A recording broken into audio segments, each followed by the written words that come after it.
everyone, this is Steve Rozenberg with Mynd Property Management. I am joined today with Jessy Porter, who is the portfolio manager for our Atlanta operations with Mynd. So Jessy, thank you for joining me today. I appreciate it. Thanks for having me. So what I'd like to know, Jessy, is if I owned a property in Atlanta, what would you say are the top 3 things that will cost me the most money when it comes to being an investor there?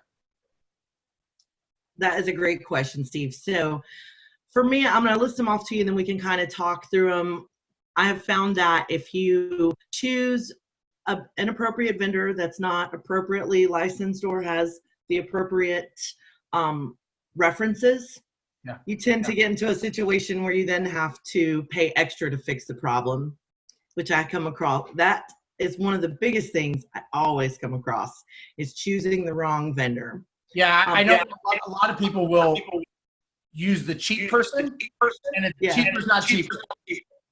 Right, and part of the, and we always go back to one of the reasons why it's great to have a management company, and selecting vendors, it's just another reason. You know, it's always, I mean, it's an array of experienced people in a company who all have been doing it a very long time, who all have at least a handful of excellent vendors in their pocket, who are going to do a great job at a great price.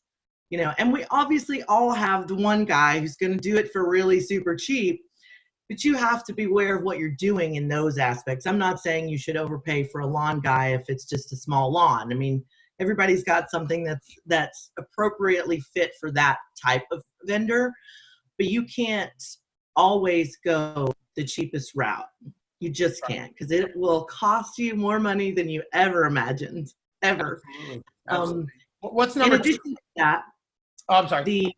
No, you're good. One of the other major items is vacancy loss. And I'll explain vacancy loss because sometimes people don't understand that. You know, when you have a property that is rent ready, should be rent ready, needs to be leased, and it's not, we consider that a loss because of vacancy. So vacancy loss is the money that the investor is not making because no one is paying rent. And that can be one of the biggest losses on a P&L for an investor. Even if they did all the right things and they chose all the right vendors, if you don't have a resident living there paying rent, it's a loss. Got it. Okay. So, and lastly, one of the things that it kind of ties into the first one a little, and that is not addressing maintenance issues. Okay. If you get in a situation where you don't want to spend the money to do preventative items or to address minor items that keep the property in good rental condition, you come twofold. You either have a tenant who doesn't care whether you do it, which means they're going to treat the property poorly. If you have a resident who doesn't care if you fix anything, then that's in the long run, when that tenant leaves, you are going to spend a ton of money turning that unit to get another person in there. Right. Or so, go ahead. I'm sorry. You know, on the other side of that, you have an excellent tenant who wants to stay there, who continues to pay the rent, but you won't repair anything. Right. So you're opening the door for a turnover, and turnover can, you know, which is that back, you know, or I should say front side of vacancy loss. I mean, that's what creates the vacancy, is turnover. So it's tied in together. It's like, if you don't maintain the property and do the repairs, the resident is going to leave.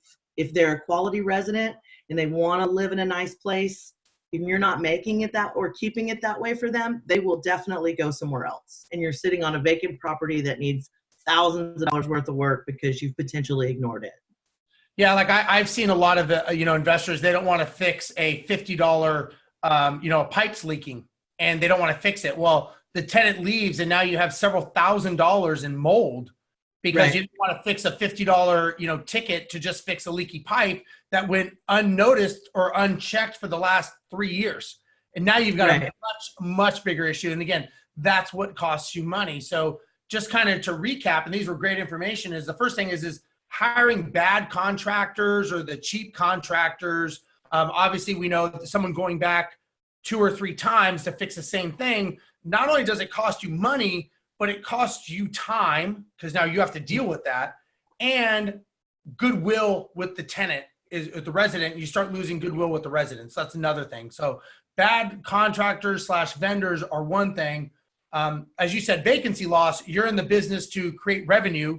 If there's no rent coming in, there is 0 revenue coming in on that, Right. which that adds up very, very quickly, as you said. And again, I think one thing that people don't think about is the emotional factor of you having to deal with that vacancy and dealing with the loss of revenue.